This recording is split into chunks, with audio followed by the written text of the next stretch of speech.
கர்த்தருடைய நாமத்துக்கு மகிமை உண்டாவதாக. கர்த்தர் நல்லவர்.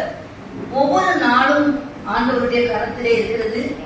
நாம் ஒவ்வொரு நாளையும் காண்பது ஆண்டவருடைய கிருபை தான். செய்தித்தாள்களை, பேப்பரை பார்க்கும்போது, பல நிகழ்ச்சிகளை கேட்கும்போது அவர்களை பார்க்கலும் நாம் நல்லவர்கள் அல்ல. ஆனாலும் ஆண்டவருடைய கிருபை இந்த ஆலயத்தில் கூட உட்கார வைத்தார். ஆண்டவருக்கு நாம் நன்றி செலுத்துவோம். இந்த நாளிலும் கூட செய்திக்கு போவதற்கு முன்பதாக ஆண்டவருடைய ஆசீர்வாதம் என் மேலும் உங்கள் மீதும் பனியை போல பெய்து உங்களை ஆசீர்வதிக்க வேண்டும் என்று வாழ்த்தி இந்த செய்திக்குள்ளாக கடந்து செல்வோம். கண்களை மூடி நாம் ஜெபிப்போம்.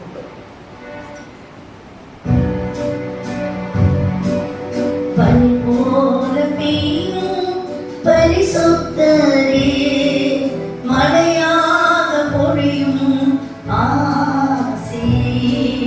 பனி போல பெய்யும் பரிசுத்தரே, மழையாக பொழியும் ஆசே.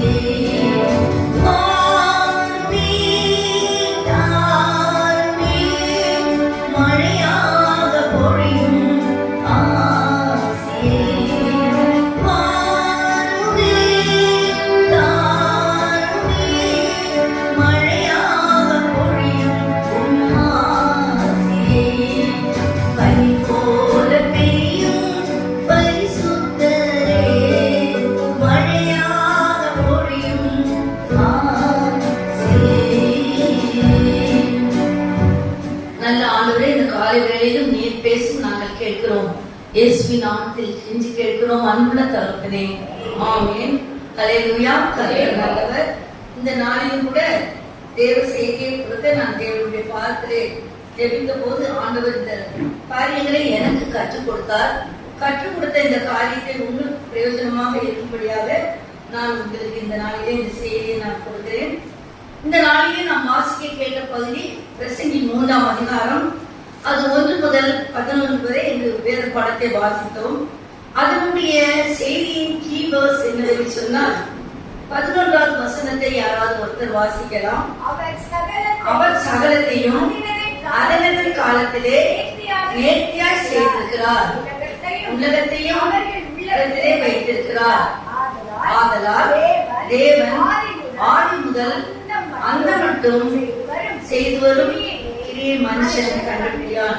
ஹல்லேலூயா. இதனுடைய முதல் பகுதியை தான் நான் செய்தியாக ஆதாரமாக எடுத்துக் கொள்கிறேன். அவர் சகலத்தையும் அதனதன் காலத்திலே செய்திருக்கிறார். இந்த பிரசங்கியை நீங்க முடிஞ்சா இன்னைக்கு 3ஆம் அதிகாரத்தை நீங்க போய் வாசித்து பாருங்க. நான் இப்பொழுது சங்கீதத்தை முடித்து நீதிமொழிகள் தான் நான் படித்துக் கொண்டிருக்கிறேன். ஆனா இந்த பிரசங்கியை கொஞ்சம் நல்ல இன்ட்ரெஸ்டான ஒரு புத்தகம். நீங்க இன்னைக்கு நான் அந்த செய்திக்காக நான் இந்த காலையில வச்சு திருப்பியும் வாசித்த போது சிரிப்பா இருந்தது.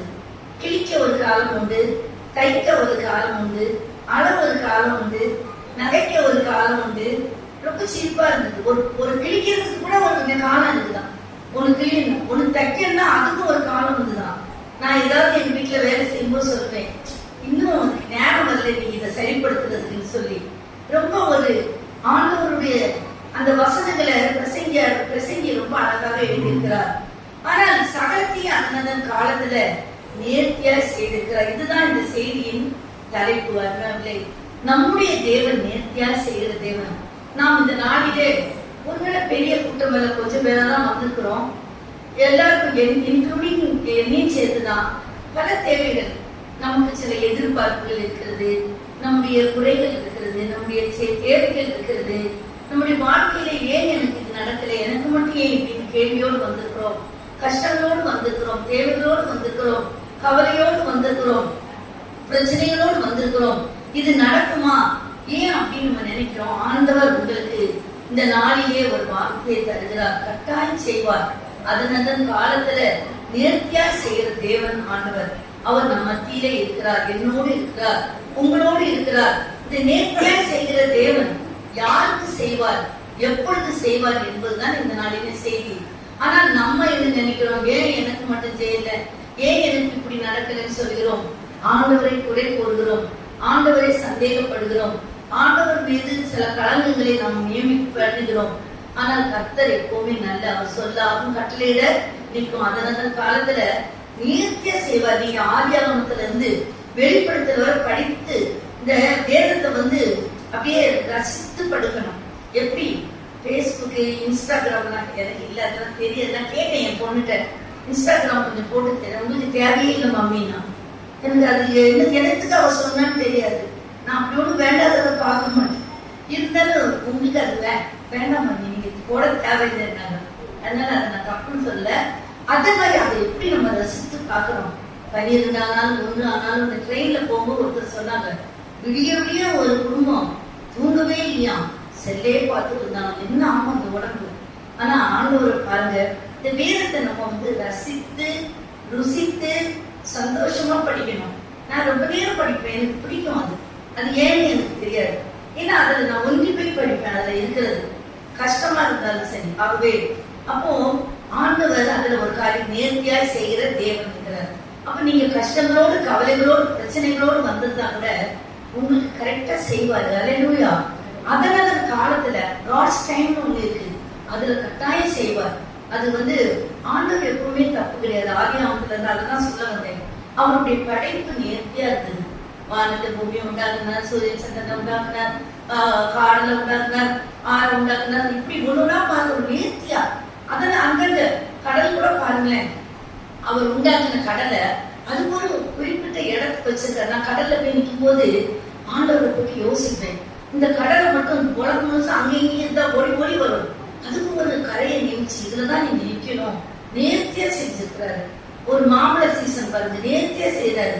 3 மாசம் வருது. ஒருத்தர் கேட்டாங்க, ஏன் இந்த மாம்பழம் எப்பவும் இருக்கக்கூடாது, எப்பவும் இருந்தா என்ன எல்லாரும் சக்கரை வியாதி வந்து என்ன ஆயிடுவீங்க, நோய் தான் வந்து 3 மாசத்துக்கே காஸ்ட்லியா 3 பழம் சாப்பிடாரு. குமார் பாஸ்து சாப்பிடாரு. நாங்க எல்லாரும் இந்த 3 மாசத்துக்கே மாம்பழத்தை விட மாட்டோம். 12 மாசமும் மாம்பழம் காய்ச்சல் என்ன பண்ணுவோம். அது கூட நேர்த்தியா செய்யறாரு. எப்ப மழை, எப்ப வெயில், எப்ப எல்லாமே நேர்த்தியா செய்யற நம்ம ஆண்டவர். அல்லேலூயா. ஆண்டவர் நேர்த்தியா செய்வார். ஒரு வழிபோக்கன் என்ன செய்தான், அவன் வழிபோக்கனை இந்த மாதிரி இல்லை. முந்தியெல்லாம் வழிபோக்கத்துக்கு போகும்போது நைட்ல அங்கிருந்து லாட்ஜ் எல்லாம் கிடையாது. இப்பெல்லாம் நம்ம போனா ஒரு ஹோட்டல் இருக்கிறோம், ரூம்ல தங்கிடும், இல்ல உறவினர் வீட்டுல இருக்கிறோம். ஆனா அப்பெல்லாம் வழிபோக்கர்கள் அங்க செட்டு இருக்கும், மரத்துக்கு கீழே இருக்கும், அப்படி எல்லாம் படுத்துருவாங்க. அப்போ ஒரு வழிபோக்கன் தூரம் போகும்போது வெயில் நல்ல மத்தியானம், அவனுக்கு ரொம்ப டயர்டாயிருக்கும். அப்போ ஒரு மரத்துக்கு கீழே வந்து என்ன செய்யலாம், அவன் ஒரு ஆலமரத்துக்கு கீழே வந்து படுத்துட்டான். படுத்துட்டு நல்லா தூங்குறான். தூங்குறதுக்கு முந்தி அவன் யோசிக்கிறான், கடவுள் பாரு பக்கத்திலே ஒரு பூசணிக்காய் மரம், பூசணிக்காய் செடி. அந்த பூசணிக்காய் செடி வந்து பார்க்கணும், இவ்வளவு பெரிய பூசணிக்காய் அந்த பூசணிக்காய் செடியில இருக்குது. பக்கத்துல இந்த ஆலமரம், அவ்வளோ பெரிய மரம் தெரியல, மரத்துல பெரிய மரம் ஆலமரம், அதுல பார்த்தா சின்ன சின்ன பழங்கள் இருக்குது. இவன் ரொம்ப அறிவாளி என்ன மாதிரி. அவன் சொல்றான், இந்த ஆண்டவர் எப்படி படைச்சிருக்காரு, இவர் என்ன அறிவாளி, இந்த ஆலமரம் இவ்வளவு பெரிய ஆலமரத்துல கொஞ்சம் பெரிய பழம் வச்சா என்ன, துளி துளியா வச்சிருக்கிறாரு. இவ்வளவு பெரிய பூசணிக்காய் செடியில கொடியில இவ்வளவு பெரிய பூசணிக்காய் செடியை வச்சிருக்காருன்னு மாற்றி சொல்லல, மனசுல நினைச்சிட்டு தூங்கிட்டான். நான் கரெக்டா நல்ல தூக்கத்துல இருக்கணும். டப்புன்னு ஆலமரத்துல இருந்து என்ன செய்துச்சு, ஒரு பழம் வந்து இவன் தண்டையில ஒழிச்சான். டக்குன்னு இருந்துச்சு. பார்த்தா நான் என்னடா இப்பதான் யோசிக்கிறானா. இதே ஆலமரத்துல பெரிய பூசணிக்காய் மாதிரி ஒரு பழத்தை வச்சிருந்தேன், மண்டை என்ன செய்திருக்கோம், 2ஆ உடஞ்சிருக்கோம், இறந்து போயிருக்கோம். ஆண்டவர் இவ்வளவு அறிவா செய்திருக்கிறாரு, நேர்த்தியா செய்திருக்கிறாரு சொல்லி ஆண்டவருக்கு நன்றி செலுத்தினால. அருமையானவர்களே, ஆண்டவருடைய செயல்பாடுகள், ஆண்டவருடைய படைப்புகள், ஆண்டவர் நமக்கு கொடுக்கப்பட்ட பிள்ளைகள், ஆண்டவர் நமக்கு கொடுக்கப்பட்ட குடும்பங்கள், ஆண்டவர் நமக்கு கொடுக்கப்பட்ட திருச்சபை, ஆண்டவர் நமக்கு கொடுக்கப்பட்ட பதவி, ஆண்டவர் நமக்கு கொடுக்கப்பட்ட சுகம், எல்லாமே அதன் காலத்துல ஆண்டவர் நேர்த்தியா நமக்கு தந்திருக்கிறார். நம்ம அதுக்காக நம்ம நன்றி செலுத்துற மக்களாக இருக்க வேண்டும். சரி, தலைப்பின் கீழ் வரலாம். நம்ம தேவன் எப்படிப்பட்டவர் என்பதே இருக்க போயிடும். தேவன் நேர்த்தியா செய்யற தேவன் என்பதுதான் தலைப்பு. உண்மைதான். பிரசங்கி 7ஆம் அதிகாரம் 11ஆம் வசனத்திலே வாசிக்க வேண்டாம். தேவனுடைய செயலை கவனித்து பாருங்கள் என்று அந்த பிரசங்கி சொல்லுகிறார். எரேமியா 32ஆம் அதிகாரம் 19ஆம் வசனத்திலே கர்த்தர் சொல்லுகிறார், தேவன் செயலிலே வல்லவர், ஆண்டவர் செயலிலே வல்லவர். இந்த உலகத்துல பெரிய பெரிய வல்லமையான காரியங்களை செய்கிறவர் தேவன் தான். உலகத்தை படைத்தார், ஆண் பெண்ணுமாக படைத்தார், சிருஷ்டித்தார், காற்றையும் கடலையும் அவர் நிக்க செய்தார், செங்கடலை பிளந்தார். இப்படியாக ஆண்டவர் செயலிலே வல்லமை உள்ளவர் என்று பல காரியங்களே நாம் பார்க்கிறோம். ஆனால் யாருக்கு நமக்கு கூட ஆண்டவர் நேர்த்தியாக உங்களுக்கு செய்வேன் என்று இந்த காலை வேளையில மீண்டும் வாக்கு கொடுக்கிறார். நான் அல்ல, ஏசாமி எனக்கு கொடுத்தால் உங்களுக்கு நேர்த்தியா செய்வார். காட்ஸ் டைம்ல அதன் காலத்துல எல்லாமே கரெக்டா செய்வார். நான் என்னுடைய வாழ்க்கையில இந்த பிள்ளைகளை பார்க்கும்போது 3 பிள்ளைகளுக்கும் சில பெரிய காரியங்களை படிப்பாகட்டும், திருமணம் ஆகட்டும், நிறைய காரியங்களை செய்யும் போது நான் யோசி பார்த்தேன். நேர்த்தியா காட்ஸ் டைம்ல அதன் காலத்துல அவ்வளவு அருமையா அவ்வளவு அழகாக செய்து இன்றைக்கும் பிள்ளைகளை வழி நடத்தி கொண்டு வருவதை நான் காலையில நினைச்ச ஆண்டவருக்கு நான் நன்றி செலுத்துறேன். அப்ப யாருக்கு நேர்த்தியா செய்வார்? முதலாவது நம்பர் 1 பாயிண்ட் என்னவென்றால் ரோமர் 8:28 வசனத்தை யாராவது எடுத்தவர்கள் வாசிக்கலாம். ரோமர் 8:28. அங்கேயும் அவருடைய தீர்மானத்தின்படி அழைக்கப்பட்டவர்கள் தேவனிடத்தில் அன்பு கூறுவதற்கு சகலமும் நன்மைக்கு என்று அறிந்திருக்கிறேன். முதலாவதாக நான் பார்க்கும்போது தேவனிடத்தில் அன்பு கூறுகிறவர்கள், தேவனை நேசிப்பவர்களுக்கு. நம்ம சும்மா இருந்தாலும் எல்லாத்தையும் செஞ்சிட மாட்டாங்க. இப்போ நானே இருக்கிறேன்னு எனக்கு ஒருத்தரை பிடிச்சாதான் நான் செய்வேன். அது என்னடா அப்படி ரொம்ப செய்யணும்னா, மனசார செய்யணும்னா, நான் யாருக்க ரொம்ப நேசிக்கிறேன்னா அவங்களுக்கு செய்யணும். அப்படிதானே? இந்த யாக்கோபு ராகேலை ரொம்ப நேசித்தான். அதுக்காக அவன் 14 வருஷம் கிட்டத்தட்ட 21 வருஷம் அந்த மாமனார்க்க வேலை செய்தான். ஏன்? அவன் மேல வச்ச பாசம், எப்படியாவது ராகேல தான் நான் கல்யாணம் பண்ணணும்னு சொல்லி. அப்போ தேவனை நேசிக்கிறவர்களுக்கு சகலம் நன்மைக்கு ஏதுவாக நடக்கும். இந்த கதையை நான் அடிக்கடி உங்களுக்கு வேறு பகுதியை அடிக்கடி நான் செய்திருக்கிறேன். அது லாசருடைய குடும்பம். அது எனக்கு ஒரு பிடித்த குடும்பம். நான் கூட 41 நாள் வேத ஆராய்ச்சியில குமார் பாஸ்டரா போய் ஒரு 7 நாள் குடும்பங்களை பத்தி செய்தி கொடுக்க சொன்னார். அதுல நான் இந்த லாசரு குடும்பத்தை பத்தி நான் ஒரு நாள் சொன்னேன். நான் அதை ரொம்ப ரொம்ப தியானிப்பேன். லாசரு குடும்பம் ஆண்டவர் மிகவும் நேசித்த ஒரு குடும்பம் லாசருடைய குடும்பம். அல்லேலூயா. ஒருவேளை நான் உங்களை நேசிக்கலாம், நீங்க என்னை நேசிக்கலாம், நீங்க ஏசப்பாவை நேசிக்கலாம். இயேசு உங்களை நேசிக்கிறாரா? உன்னுடைய காரியங்கள், உன்னுடைய செயல்பாடுகள், உன்னுடைய நடவடிக்கைகள், நீ ஆண்டவருக்கு பிரியமா நடந்து கொள்கிற காரியங்களை வச்சு இந்த காலை வேளையில இயேசு சாமி யோசித்து பார்த்து என்ன நேசிப்பாரா, என் குடும்பத்தை நேசிப்பாரா அப்படிங்கிற ஒரு கேள்வி. ஆனா அப்படி நேசிப்பாரு என்று சொன்னால் கட்டாயம் உன் குடும்பத்துல அந்த காலத்துல நேர்த்தியா செய்வார். இந்த லாசரின் குடும்பம் எப்படி என்று சொன்னால் அவர்கள் தேவனை அதிகமாக நேசித்தார்கள். மத்தேயு யோவான் 11 யோவானை பார்க்கிறோம்.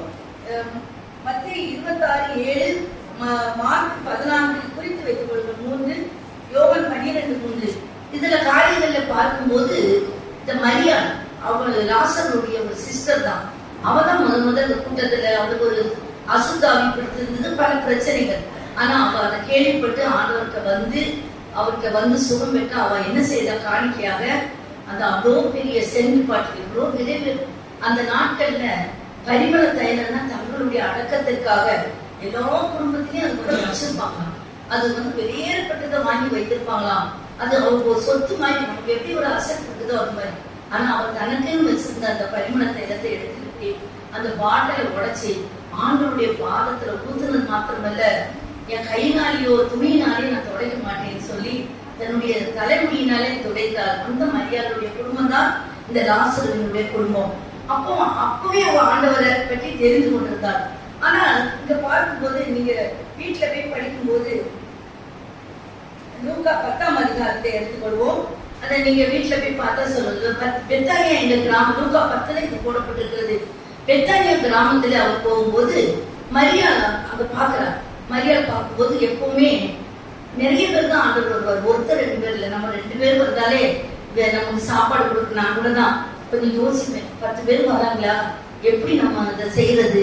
அதுவும் இந்த காலம் கஷ்டம் கிடையாது, நம்ம வாங்கி கொடுத்துடலாம், ஈஸியா குக்கர்ல வச்சிடலாம். இப்ப சாப்பாடு செய்யறது ஒரு பெரிய மேட்டரே கிடையாது, ரொம்ப ஈஸியான வேலை தான் சாப்பாடு செய்யறது என்னை பொறுத்த வரைக்கும். ஆனா அந்த நாட்கள்ல அரைச்சி அம்மியில அரைச்சி அதை பண்ணி இதை பண்ணி திருகையில திரிச்சு மாவு பிடிச்சி சப்பாத்தி சுட்டு கொடுக்கணும்னா ரொம்ப கஷ்டம். ஆனா அந்த நாட்கள்ல கூட மாத்தாள் ஐயா எங்க வீட்டுக்கு வாங்க அப்படி போகும்போது ஊழியம் முடிச்சுட்டு எங்க வீட்டுல சாப்பிட்டுட்டு வாங்கன்னு சொல்லி நேசித்ததுனால அன்பா உங்களை கூப்பிட்டாங்க. பாருங்க ஆண்டவர் தன்னோட போக மாட்டாரு. 12 சீசர்களையும் கூட்டிட்டு தான் போவாரு. 12 + 1 13 கூட 1-2 அடிஷனலா இருக்கு. எக்ஸ்ட்ரா சாப்பாடு கொடுக்குறாங்க, நம்மளும் போய் ஒட்டிக்கலாம். அப்போ 15 இருக்கும். ஆனா அவங்க கூட்டத்தை பார்க்கல.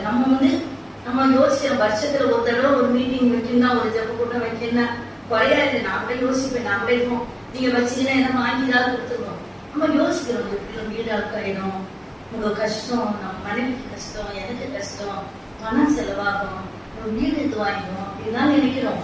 ஆனா இந்த மரியாதை மாத்தா இருக்கணும் அப்படி இல்லை. ஆண்டவரை நேசித்தாங்க. அன்பு பாராட்டுனா நம்ம எல்லாமே செய்யும். அன்பு சகலத்தையும் தாங்கும், சகலத்தையும் கொடுக்கும், அன்புக்கு பொறாமை இல்லை அப்படின்னு சொல்லிட்டு அன்பை குறித்து நீங்க போய் பார்க்கணும். அப்ப இந்த ஆண்டவரை நேசித்த அன்பான ஒரு குடும்பம் தான் இந்த லாசருவின் குடும்பம். அப்போ லாசர் குடும்பத்துல நடந்த காரியத்தை தான் நான் சொல்லுகிறேன். யோவான் 11:39 நீங்க எடுத்து புரிந்து கொள்ளலாம். அதுல 11 வசனம் 3 அவர் வேற ஒரு இடத்துல இருக்கிறார். பெத்தானியா கிராமத்தை விட்டு ரொம்ப தொலைவுல இருக்கிறார்.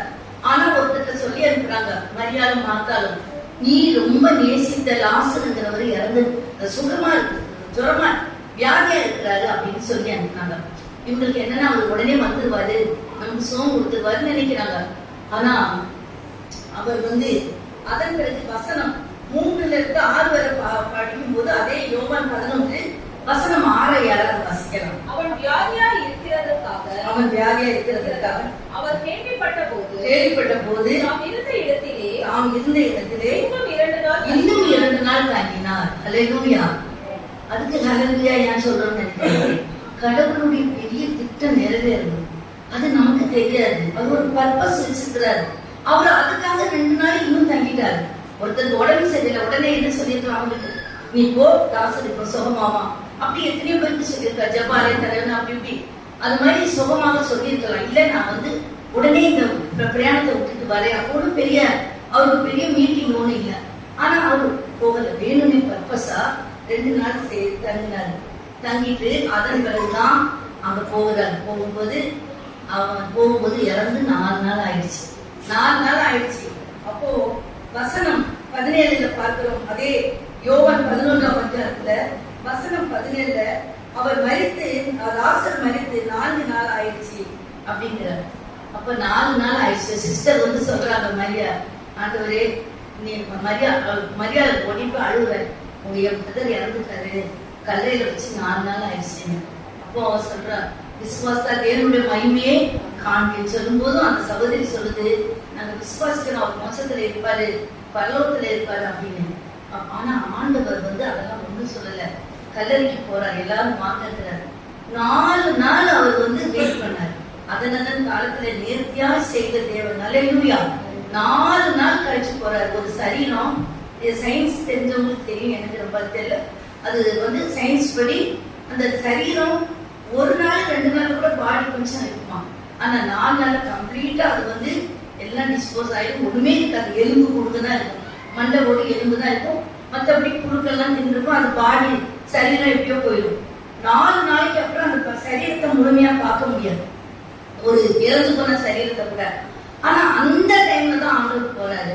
போய் கல்ல பரட்டுங்கன்னு சொல்லிட்டு சொல்றாரு, கல்ல பரட்டுங்கன்னு சொல்றாரு. சிலதெல்லாம் பாக்குறாரு, நேர்த்தியா செய்யற தேவன் நேர்த்தியா செய்வார். ஆனா நம்மள்டையும் சிலது செய்ய சொல்லுவார். நான் இதை படிக்கும் போது அதை பார்த்தேன். ஆண்டவர் கல்ல பரட்டாமலே லாசர் வான்னு சொல்லியிருக்கலாம். நம்ம செய்ய காரியத்தை நம்ம செய்யணும், அவர் செய்யற காரியத்தை தான் அவர் செய்வார். இதுவும் இந்த படத்துல ஒண்ணு. உண்மையா நான் சொல்ற கல்ல பெரட்டு, உன் வேலையை நீ செய், நீ பெரட்டு, நீ ஜோம் பண்ணு, நீ சர்ச்சுக்கு வா, நீ அழுது குழம்பு, உன் காரியத்தெல்லாம் செய், நான் என் டைமுக்கு செய்வேங்கிறார். கல்ல பரட்டுல லாசர் வெளியே வாங்குறாரு, அப்படியே வரான். ஹல்லேலூயா. அப்போ அந்த சரித்திரத்திலே செத்தவங்கெல்லாம் பிழைச்சிருக்கிறாங்க. தவித்தாலே எழுந்துன்னு செத்த சிறுமியெல்லாம் எழுப்பினார். 400 விதவை பாடையை சுமந்துட்டு போகும்போது தொட்டு சோகம் கொடுத்தார். அதெல்லாம் ஆண்டவர் செய்தார்.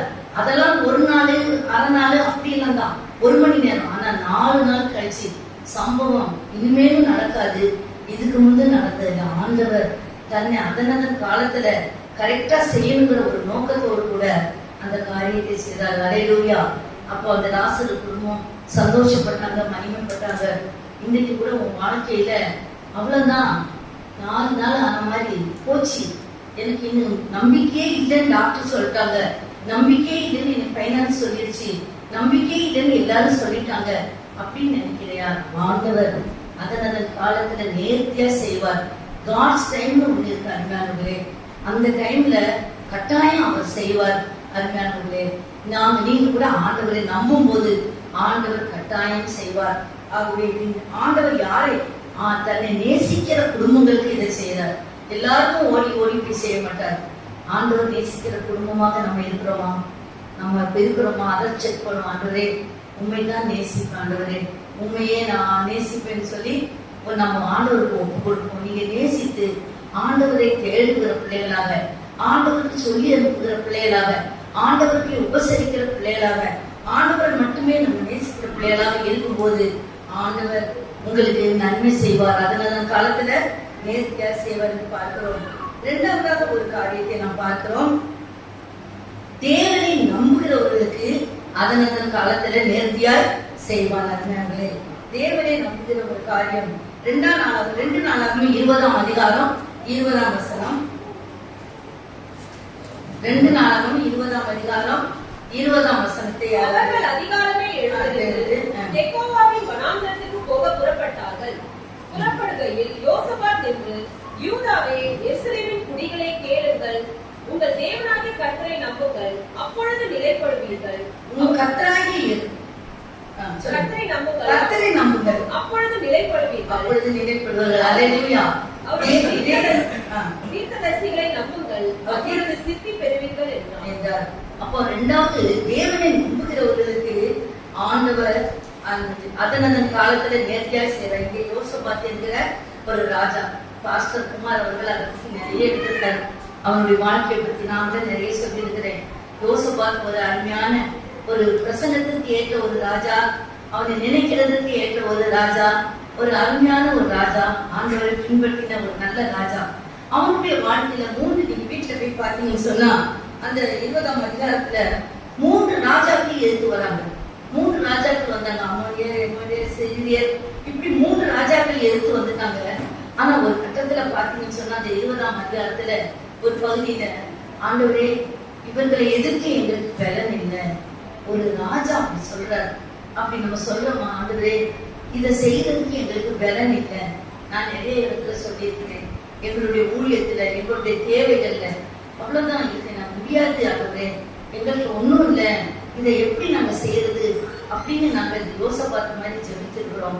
ஆண்டவர் எங்களுக்கு ஜெயம் கொடுத்திருக்கிறார், உதவி செய்திருக்கிறார். தேவனை நம்புகிறவர்களுக்கு ஒருவேளை நம்ம பணத்தை நம்பி இருக்கலாம், பிள்ளைகளை நம்பி இருக்கலாம், நல்லதுதான். உன்னுடைய தொழிலை நம்பி இருக்கலாம், உன்னுடைய பென்ஷனை நம்பி இருக்கலாம், நீ எதையோ நம்பி இருக்கலாம். ஆனா எல்லாம் கைவிட்டுரும். ஆனா தேவனை நம்பி இருந்தால் ஒரு நாளும் கைவிடவே மாட்டார். கைவிடாத தேவன் நம்முடைய ஆண்டவர். அருமையானவர்களே, ஆகவே தேவனை நேசிக்கிற மக்களாக இருக்கும்போது தேவனை நம்புகிற மக்களுக்கு ஆண்டவர் உதவி செய்வார். இந்த யோசபாத் அது ஒரு பெரிய கதை, உங்களுக்கு தெரியும். பாஸ்டர் குமார் கூட ரொம்ப பேசியிருக்கிறார். அந்த யுத்தம் வந்த போது பலன் இல்லை ஆனால் உங்களுக்கு இது லேசான காரியம் அப்படிங்கிறாங்க. அப்படித்தானே? லேசான காரியம் சொல்லிட்டு பலமுள்ளவர், இது லேசான காரியம் சொல்லிட்டு நம்ம என்ன செய்யறோம்? பாடுறோம். ஆனா நம்ம குடும்பத்துல கஷ்டம் வரும்போது பாடுறோமா? பாடணும். நீங்க கிச்சன்ல இருந்து பாடணும், வாலிபர்கள் பாடணும், தனியா பாடணும். அதுக்கு ராகம் தேவையில்லை. நம்ம தான் இங்க நல்ல ராகத்தை பார்ப்போம், ஆண்டவர் எந்த ராகத்தையும் பார்க்க மாட்டார். ஒரு சின்ன குழந்தை கையாமையான்னு பாடும், நமக்கு ரொம்ப பிடிக்கும். அம்மாவுக்கு கேள, என் பொண்ணு இது ஜாக்கி பாடும், எங்க பாஸ்டையே ரொம்ப ரசிச்சுட்டு கிடப்பாரு. அது ஒன்றும் பெருசா அது பாடல, அடிக்கிறார் அடிக்கிறார் அடிக்கிறாருன்னு பாடுது தப்பு தப்பா. சொல்ற என்ன அருமையா பாடிடுச்சு, என்ன அருமையே அந்த அன்பு. அது மாதிரி ஆண்டவர்களுக்கு நம்ம லேசான காரியம் வீட்டுல இருந்தே பாடணும். ஒரு அடியை நம்ம பாடலாம். லேசான காரியம் இதுவும், லேசான காரியம், பலமுள்ளவன் பலம் இல்லாதவன், பலமுள்ளவன் பலம் இல்லாதவன், யாரா இருந்தாலும் உதவிகள் செய்வது லேசான காரியம், இயேசுவுக்கு லேசான காரியம். செய்யறது இயேசுவுக்கு லேசான காரியம். ஆனா ஆகவே ஆண்டவர் நம்ம யோசபாத் ராஜா ஆண்டவரை நம்பினா. அருமையானவர்களே, 20:20 மீண்டும் வாசிக்கலாம். 2 நாளாகமம் 20ஆம் அதிகாரம். அவர்கள் அதிகாலமே எழுந்திருந்து தெக்கோவின் வனாந்தரத்திற்கு போக புறப்பட்டார்கள். புறப்படுகையில் யோசபாத் நின்று, யூதாவே, எருசலேமின் குடிகளே, கேளுங்கள், உங்கள் தேவனாகிய கர்த்தரை நம்புங்கள். உங்கள் தேவனாகிய கர்த்தரை நம்புங்கள் சொல்லி ராஜா மக்களுக்கு சொல்லுகிறார். இவ்வளவு 3 ராஜாவும் லட்சக்கணக்கில் வராங்க படைகளோட. நீங்க என்ன கவலைப்படணும், என்ன செய்ய போறோம், எது செய்ய போறோம். நீங்க கூட இந்த காலை வேளையில அநேக காரியங்களை குறித்து கவலையோட வந்திருக்கிறீங்க. நான் என்ன செய்ய போறேன், எது செய்ய போறேன், நான் எதுவா இருந்தாலும் சரி. ஆனா ஆண்டவர் இந்த காலை வேளையில மீண்டும் மீண்டும் சொல்லுகிறார், நீ உன்னுடைய வாழ்க்கையின் சூழ்நிலையில பார்க்காத, என்ன பாரு, என்ன நம்புங்கள் என்று சொல்கிறார். 20ஆம் அதிகாரம் 12ஆம் வசனத்துல விலவில்லைன்னு சொன்ன ராஜா ஆண்டவரை நம்பி இந்த வார்த்தைகளை தன் வீட்டில் உள்ள தன்னுடைய மக்களுக்கு சொல்லுகிறார். நாம் கூட, நீங்க கூட உங்க பிள்ளைகளுக்கு அடிக்கடி இதை சொல்லுங்க, உங்க குடும்பத்தாருக்கு சொல்லுங்க, உங்க கணவனுக்கு சொல்லுங்க, உங்க மனைவிக்கு சொல்லுங்க, சபையாருக்கு சொல்லுங்க. அப்படி ஒருத்தருக்கு ஒருத்தர் கர்த்தரை நம்புங்க, கடவுள் செய்வார், கர்த்தர் செய்வார், கர்த்தர் செய்வார். வாயில இருந்து அவிசுவாச வார்த்தைகள் வரவே கூடாது. என் தேவன் என்ன செய்வார் அப்படின்னு. எங்க அம்மா இறந்துட்டாங்க. ரொம்ப 5ஆவது கிளாஸ்ல தான் படிச்சாங்க.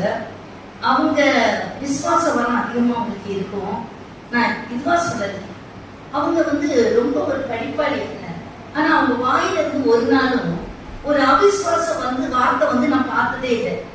முடியலையம்மா. ஒரு தடவை காஸ்ட்லையா இங்க 8ஆம் தேதி பெரிய ரிட்ரீட், அப்பெல்லாம் பெரிய ரிட்ரீட் நடக்கும், மத்தியானம் சாப்பாடுலாம் போடுவோம் ஆண்டுல. அப்போ அந்த ஆண்டு விழாவுக்கு அவர் வரல. அவர் எங்கேயோ அமெரிக்கால ஒரு இடத்துல இருக்கிறார். அவர் 8ஆம் தேதி இங்க வந்து அதனோட டிக்கெட் 7ஆம் தேதி வரது டிக்கெட் எல்லாம் எடுத்துட்டாங்க. அப்போ உள்ள ப்ரொசீஜரே வேற. அப்போ என்ன சொல்றாங்க, அவர் போய் டிக்கெட்டை ரீகன்ஃபார்ம் பண்ணிருக்கணுமா, அவர் பண்ணல. அதனால இவர் வந்துட்டாரு. நாங்க டென்வர்ல எங்கேயும் இருக்கும்போது லண்டன் வரைக்கும் தான் உங்களுக்கு அந்த டிக்கெட் இருக்கு. லண்டன்ல இருந்து இந்தியா போறதுக்கு டிக்கெட் இல்லை, நீங்க ஒரு நாள் வெயிட் பண்ணணும் அப்படின்னு சொல்லிட்டாரு.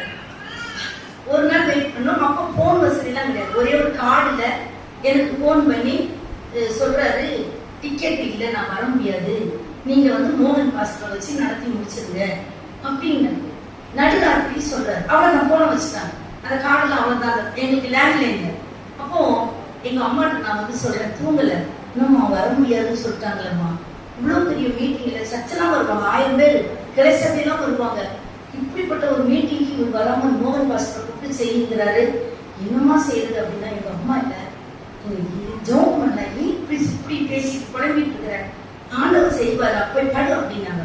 நான் ஆண்டவர்கிட்ட ஜெபிச்சுட்டு படுத்துட்டேன். திருப்பி 1 ஹவர் கழிச்சு திருப்பி ஒரு போன், நீ வீட்டுல உள்ளவங்களை வேன் எடுத்து 2 வேன் எடுத்து ஏர்போர்ட்டுக்கு போ, நான் வரேங்கிறேன். நான் யோசிக்கிறேன், கனவா? இப்பதான் போன வச்சாங்க, திருப்பி 1 ஹவர்ல திருப்பி வரேங்கிறாரு. என்னது மணிக்கு அம்மா இல்ல, ஆண்டவர் செஞ்சா கூட நீ அவசுவாசிக்கிற, ஏதோ ஆண்டவர் செஞ்சிருக்கிறாரு, வந்துதான் கேள, ஏமா இப்படி நம்பிக்கை இல்லாம இருக்கிற. நான் ஒரு தோமாமன் அக்கா தான், நான் நல்லவதான். ஆனா அப்பப்போ கொஞ்சம் அவிசுவாசம் எனக்கு வரும், நடக்குமோ நடக்காதோ. இப்ப அப்படின்னு அந்த தோமாக்கு அக்கா நான் ரொம்ப அதை நினைப்பேன். அப்போ எங்க அம்மா அதை விசுவாசமா சொன்னாங்க. அதன் பிறகு இங்க வந்த பிறகு அவர் கதையை கேட்டா, அதன் காலத்துல நேர்த்தியா செய்த தேவன். அதனால இதெல்லாம் கதை இல்லை, இதெல்லாம் சரித்திரம். பாஸ்டரையா முடிச்சுட்டு அவரு அமெரிக்க தேசத்துல நாங்க செஞ்ச ஊழியர்கள்லாம் பாத்தீங்கன்னா வித்தியாசம். ஒவ்வொரு ஊழியர்களுக்கு பிஸ்கட் பேப்பர் மாலை போட்டு ரூம்ல வச்சு கொடுப்பாங்க, அது நல்லதுதான். நாங்க அப்படி இல்லை, அங்கேயுமே கேள்வோம், யாருக்கு போலாம், எங்க செய்யலாம், என்ன பண்ணலாம். அங்க போயிட்டு அந்த செக்இன் பண்ண போறாங்க. இல்ல உங்களுக்கு டிக்கெட் இல்லைன்னு சொல்லி நீங்க ஒரு நாள் வெயிட் பண்ணுங்க. ஒரு நாள் வெயிட் பண்ணா ஒரு ரூம் எடுத்தா அதுக்கு $300 கிட்ட போயிடும். இவரே கொஞ்சம் சேர்த்து வச்சிருக்கிறாரு. அங்க இருந்து இங்க ஊழியர்களுக்கு எவ்வளவு செய்யணும், எந்த ஊருக்கு போவாரு, எந்த டாக்ஸி பிடிப்பாரு. அப்புறம் நேர ஏர்போர்ட்டை விட்டு இறங்கிட்டாரா. பாஸ்டரா கொஞ்சம் தைரியம் இருக்கும். ஏர்போர்ட்டை விட்டு இறங்கி ஒரு கருப்பம் இருந்தாராம், இந்தியா மாதிரி இருந்தாராம். சரி நம்ம ஆளு தானே சொன்னதான் போறாரு. எனக்கு ஒரு நாள் தங்கணும், நீங்க ஏதாவது உங்க வீட்டுல இடம் கொடுக்குறீங்க, நான் கூட கொடுக்கணும். எனக்கு இப்ப ஏற்பட்ட ஒருத்தர் என் வீட்டுல தங்கணுமானா, ஐயோ இவன் என்ன பண்ணிட்டு போயிருவான், நம்ம இடம் கொடுக்க மாட்டோம். ஒரு யாருன்னே தெரியாது. நான் அவனை தங்க பண்ணி சொல்லி போயிட்டாங்க. திருப்பி நடந்தே போறாரு. ஏன்னா சர்ச்சு இருக்காரு, ஒரு சர்ச்சு இருக்குது, அங்க கூட்டி இருக்கணும். அப்புறம் பார்த்தா 6 மணி நேரம் ஆயிடுச்சு. ஹாஃப் அன் அவர், ஒரு ஹாஃப் அன் அவர் கிட்ட ஆயிடுச்சா. எங்க போகுது, பெருசாக ஒண்ணு செய்யலாம், ஏர்போர்ட்லயே ஒரு நாளும் வெளியே உட்கார்ந்துக்கலாம் அப்படின்னு சொல்லிட்டு ஏர்போர்ட்லயே உள்ள வந்து உட்கார்ந்தாங்க. இவருக்கு டிக்கெட்டிங் போடுற லேடி பேரு மிராக்கல்னு அந்த பேரு எழுதிருந்தான். அங்கெல்லாம் எழுதுவாங்க லேடிக்கு பேரு. இவர் திருப்பியும் போய், மேடம் நான் வந்து நாளைக்கு எத்தனை மணிக்கு வரணும், நான் ஏர்போர்ட்ல தங்கிக்கலான்னு. சார் இந்த டிக்கெட்டை கொடுங்க. லண்டன்ல இருந்து ஒரு அம்மாக்கு அவங்களுக்கு என்ன வாந்தியோ பேதியோ ஜோரமோ என்ன ஆர்டர் கொடுத்தாருப்பா. அவங்க ஒரு ஆள் டிக்கெட்டை கேன்சல் பண்ணிட்டாங்க. ஒரே ஒரு டிக்கெட் கேன்சல் ஆயிடுச்சு. கொடுங்க பேர் மிராக்கல். உடனே ஒரு டிக்கெட் கொடுத்தாரா, வந்து நிக்கிறாரு. அல்லேலூயா. அதனால நம்ம ஆண்டவர், நீங்க நான் இப்படி சொல்றேன்னு நினைக்காதீங்க, நம்ம ஆண்டவர் மாதிரி ஒருத்தருமே கிடையாது. நான் செத்துட்டப்ப என் வார்த்தையை நம்புங்க. ஆண்டவர் எனக்கு அவ்வளவு செஞ்சிருக்கு, அவ்வளவு நல்ல ஆண்டவர். மீதி எல்லாரும் கைவிட்டுருவாங்க, ஆண்டவர் கைவிடவே மாட்டார். அப்படி வந்தாங்க. அதான் அப்புறம் வந்து நேர்த்தியாக நடந்தது. ஆகவே லாசருக்கு 4 நாள் ஆச்சுன்னா அதுவும் ஆண்டவருடைய பர்பஸ் தான். இங்க யோசிச்சு பார்த்துட்டு அவ்வளவு பெரிய யுத்தத்தில் வெள்ளி நிறைய யுத்த வீரர்களோடு போய் ஜெயிச்சிருந்தா வேஸ்ட். ஒண்ணுமே இல்லாம அவங்க பாத்தீங்கன்னு சொன்னா, இங்க அந்த அதிகாரத்தை வீட்டுல போய் படுத்தீங்கன்னு சொன்னா இவங்க சண்டையே போடல. அவங்களே ஒருத்தர் வெட்டிட்டு என்ன செய்தாங்க, சண்டை போட்டாங்க. ஆண்டவர் நேர்த்தியாக செய்யற தேவனை நம்புகிறவர்களுக்கு நேர்த்தியா செய்வார். 3ஆவதாக ஒரு காரியத்தை சொல்லி முடிக்கிறேன். தேவனை தேடுகிற மக்களுக்கு, தேவனை தேடுகிற மக்களா இருக்கணும். நம்ம வந்து தேவனை தேடுகிற மக்கள், நாங்க தேவனை தானே தேடுறோம், அப்படிதானே. ஒரு அம்மா திருநெல்வேலி அடிக்கடி சொல்லுவாங்க, கேள்விதான் கிறிஸ்தவங்களும் சொல்றாங்க. ஒரு அம்மா கல்யாணம் நடக்கும் போது ஹஸ்பண்ட் ஒய்ஃபும் கல்யாணத்துக்கு பாஸ்டர் அறிக்கை கேட்பாரு. ஞாபகம் இருக்கா, இந்த கணவன் மாப்பிள்ளையே உங்களுக்கு பிடிச்சிருக்கான்னு கேட்பார்ல. ஆனா இங்க வந்து ஒரு சர்ச்சில், நம்ம தமிழ்நாட்டில் ஒரு சர்ச்சில் அப்படி கேட்கும்போது அந்த பொண்ணு பிடிக்கலன்னு பேசும். அந்த கல்யாணம் இன்னும் போச்சு. 3000 பேர் நிற்கும். ரீசெண்டாக நான் சொல்றது ஒரு 5 இயர்ஸ் முடிஞ்சு ஞாயிற்றுக்கிழமை தெரியும். உண்மையா நடக்கும், அப்படி யாரும் சொல்ல மாட்டாங்க தானே. ஆனா அதே மாதிரி திருநெல்வேலியில கல்யாணம் நடக்கும்போது படிக்காதவங்க, ரொம்ப நல்லவங்க, இந்த மாப்பிள்ளையை உங்களுக்கு பிடிச்சிருக்குமா அப்படின்னு சொன்னான். அப்போ அந்த அம்மா சொல்லிச்சான், பிடிக்காதியா வந்திருக்காயா அப்படின்னு அந்த திருநெல்வேலி பாஷையில. அதே மாதிரி நீங்களும் சொல்றீங்க, தேவனை தேடுறவங்களுக்கு நடக்கும். நான் தேடாம சர்ச்சுக்கு வந்திருக்கிறோம் இல்ல, சரியா தேடுறது. காலேஜ் பைபிள் வாசிக்கிறோமா, ஜெபம் பண்றோமா, உபாசம் பண்றோமா, நம்ம வந்து ஆண்டவருக்கு கொடுக்க வேண்டிய காணிக்கைகளை கொடுக்குறோமா, தேடுறதுல நிறைய இருக்கு. ஆண்டவரை தேடுறோமா, வெந்ததை சின்ன விதி வந்து சாகுற மாதிரி. ஆடு மாடு கூட காலையில ஒரு ஆண்டவரை துதிச்சுட்டு தான் படுத்துது போகுது. இது குருவிகள்ல கூட பறவைகள்ல கூட காலேஜ், ஆனா நம்ம செய்ய மாட்டோம். எழுந்ததும் பேஸ்புக்கை பார்ப்போம், படுக்கும்போது பேஸ்புக்கை பார்ப்போம். அதெல்லாம் செய்யணும், அதெல்லாம் நல்லதான், பார்க்க வேணாம் நான் சொல்லலை. இதையும் செய்யுங்க, அதையும் செய்யுங்க. ஆண்டவரை தேடுறதுன்னா வெறும் ஆலயத்துக்கு வரது மட்டும் இல்லை, தேடணும். ஆண்டவரை நல்லா தேடணும். நம்ம கல்வாரி மக்கள் கொஞ்சமா இருந்தா கூட நல்ல உருப்படியான மக்களா இருக்கணும், பெர்ஃபெக்டான மக்களா இருக்குதான் என்னுடைய வாஞ்சை. நிறைய பிள்ளைங்க 1-2 பேர்த்த கூட இப்படியா நல்லா வச்சுப்பாங்க பாருங்க, அப்படி இருக்கணும். அது மாதிரி நல்ல ஆண்டவரை தேடுகிற மக்களாக இருக்கணும். நான் சொல்லுன்னு நினைக்காதீங்க, நீங்க தேடி உங்க பிள்ளைகளை வளர்த்து பாருங்க, உங்க குடும்பமே ரொம்ப வித்தியாசமா இருக்கும். அப்ப நீங்க நினைப்பீங்க, தேடாத அம்பானி அவ்வளவு பெரிய பணக்காரனா இருக்காங்க, அதுக்கு நான் வரல, அந்த ராஜ்க்கு எனக்கு தெரியாது, அவன் எங்க போவானோ யாருன்னா எனக்கு தெரியாது. ஆனா நமக்கு ஒரு சந்தோஷம், ஒரு மகிழ்ச்சி, ஒரு நித்தியம், நமக்கு இருக்கிற ஒரு கிருபை, நமக்கு இருக்கிற ஒரு சந்தோஷம் எல்லாம் எந்த பணக்காரனும் இருக்காரு, எந்த மினிஸ்டருக்கு இருக்காரு, எந்த யாருக்கும் இருக்காரு. ஆகவே நீங்க வேலையா இருந்தாங்க, குடிசை வீட்டுல இருந்தாங்க, பணக்காரர் இல்லையா, சின்ன வேலையா இருந்தாங்க, கஞ்சி கொடுத்தாரு, கூழ் குடிச்சாரு, பிரியாணி சாப்பிட்டாரு, ஆண்டவரை தேடுகிற மக்களாக இருப்போம் என்று சொன்னால் ஆண்டவர் நேர்த்தியா செய்வார். அதுல ஒரு ஆளு தான் தாவீது. தாவீது ஆண்டவர் சொன்னார், நீ இருதயத்திற்கு ஏற்றம்னு சொன்னாங்க. ஆனா அடிக்கடி நானும் அந்த கேள்வி கேட்டேன், அவனும் ஏற்றம் இல்லை. அவன் வந்து நிறைய யுத்தத்துல ரத்தம் சிந்தனான், அவன் வந்து கொலை செய்தான், ஒரு விபசாரம் செய்தான், ஒரு பொருளாதாரத்தை செய்தான், நிறைய தப்பு எல்லாம் செய்தான். ஆனா அவனை போய் தேவன் இருதயத்திற்கு ஏற்றவன் என்று சொல்லுறான்னு சொன்னா, அவன் ஒரே ஒரு காரியத்துலதான், உரியாவின் மனைவியின் காரியத்துல ஒரு தப்பு பண்ண தவிர அதை அறிக்கை செய்தான். அதை சபை முன்னால அறிக்கை செய்தான். யாராவது அறிக்கை செய்வீங்களா? ஒரு ஊழியக்காரர் வந்தாரு, நான் இதை உங்களுக்கு சொல்லியாகணும். இன்னைக்கு எவ்வளவு பேர் தப்பு பண்ணிட்டு அறிக்கை செய்ய மாட்டாங்க தெரியுமா? ஆண்டவருக்கே அறிக்கை பண்ண மாட்டாங்க. தேர்ட் வில்லியம்ஸ் என்கிற ஒரு ஊழியக்காரர் இருந்தாரு. இந்த சபையில நிறைய பிரசங்கம் பண்ணியிருக்கிறார். அருமையான ஒரு பிரசங்கியார், மிகவும் நல்ல வல்லமையான ஒரு பிரசங்கியார், நல்ல ஆழமான செய்தியை கொடுக்கிற ஒரு பிரசங்கியார். அவர் ஒரு தவறிட்டார் ஒரு இடத்துல, வயசான நேரத்துல தான் அது ஒரு இடத்துல தவறிட்டாரு. ஆனா அதன் பிறகு அவரு மனம் மாறிட்டாரு.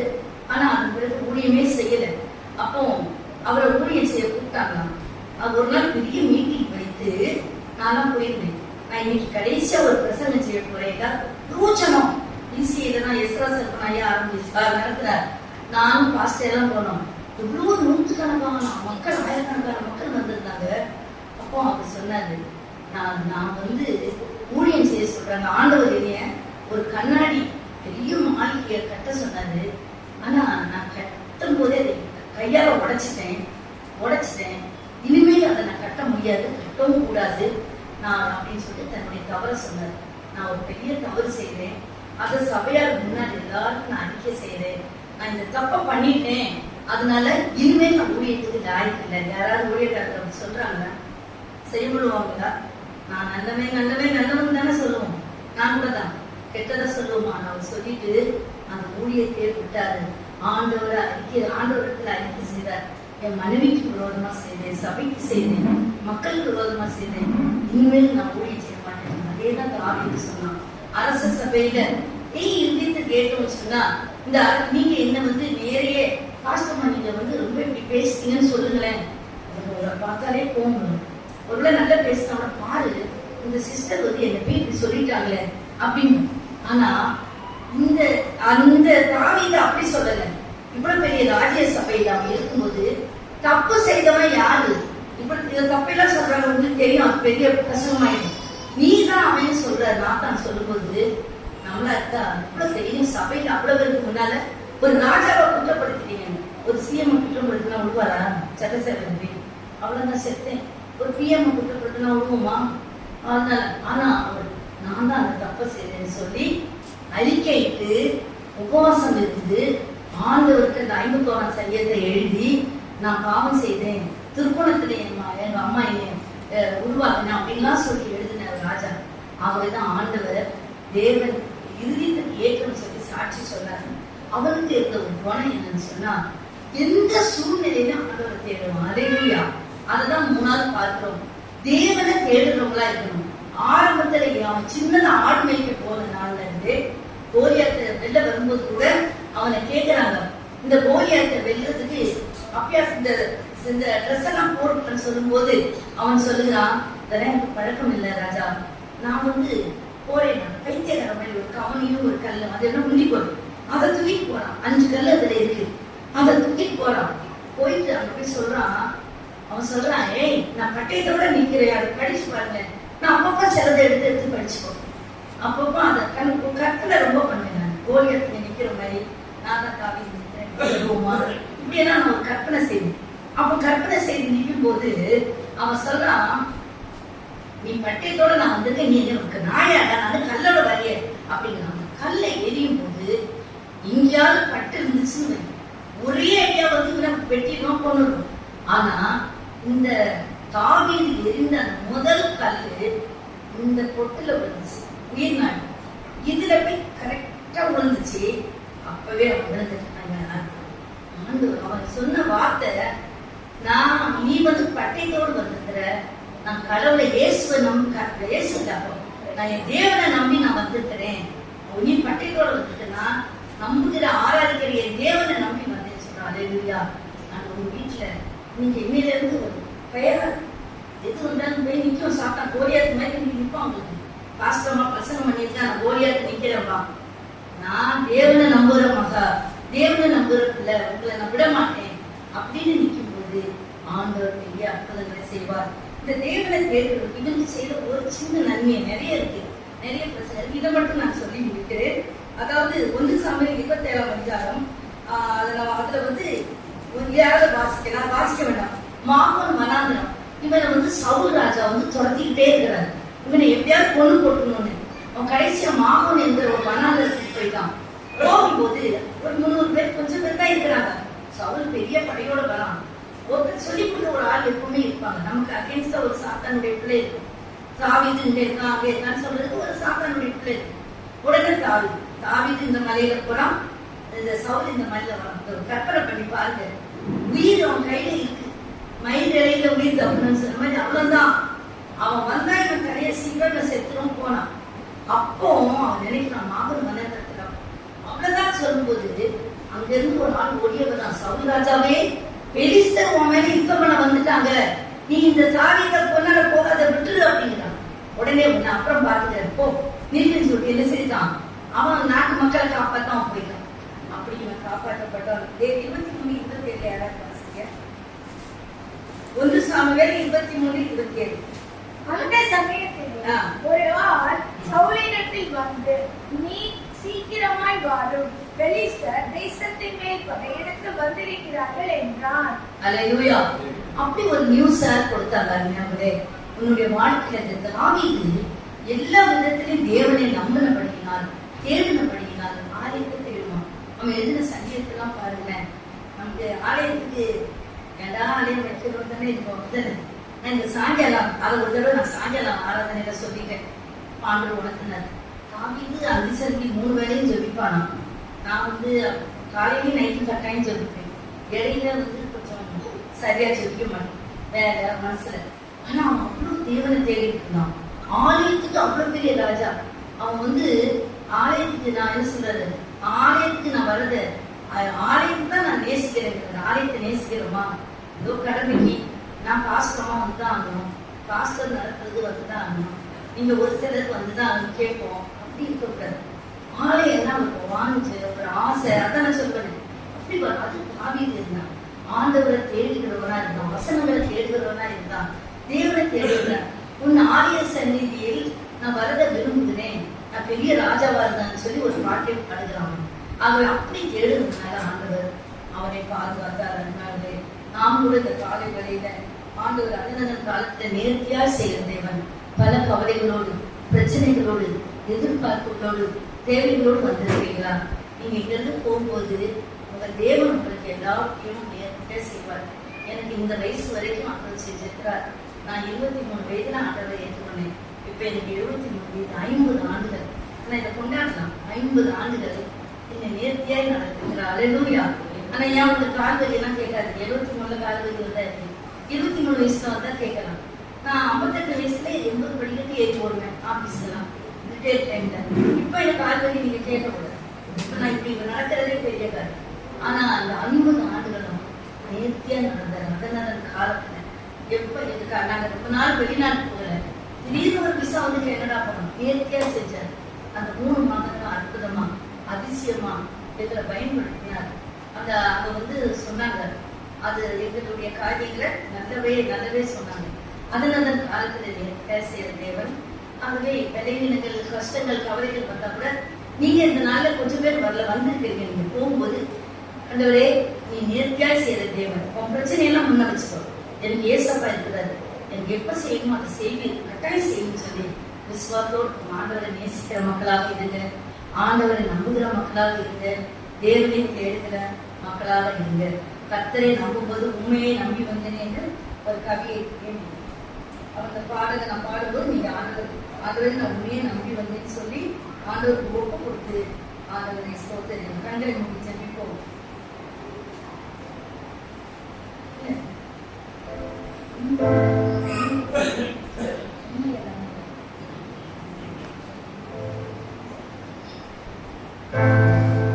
ஆண்டவரே நீங்க இல்லாம எனக்கு யார் இருக்கிறாங்க சாமி, நாங்க உண்மையே இல்லாம யார் இடத்திலே சொல்லுவோம், நீரே என் தஞ்சம், நீரே என் கொஞ்சம், உண்மையை நம்பி வந்தேன் என்று சொல்லி ஆண்டவரை நாம் நேசிக்கும் போது ஆண்டவர் கைவிட மாட்டார் என்று இந்த தெரிந்த பாடலை என்னோடு பாடி இந்த ஜபத்துக்குள்ளாக போவோம். உண்மை நம்பி வந்த பிள்ளைடா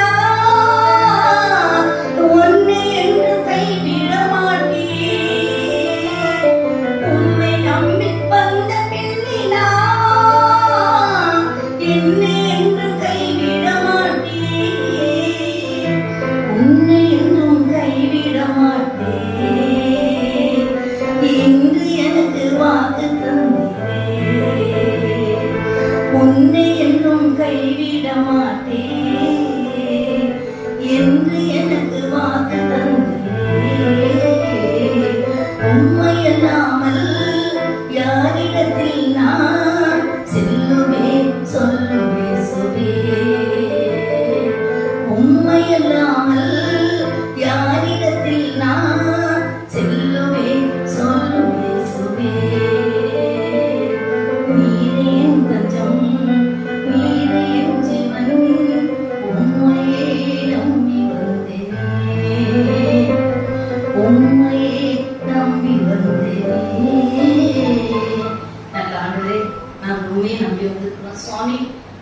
வரும் காலத்துல நேர்த்தியாய் செய்கிற தேவன் இந்த அருமையான கல்வாரி மக்களுக்கு என்ன தேவைகளோ என்ன பிரச்சனைகளோ நேர்த்தியா நீங்க செய்யும் சுவாமி.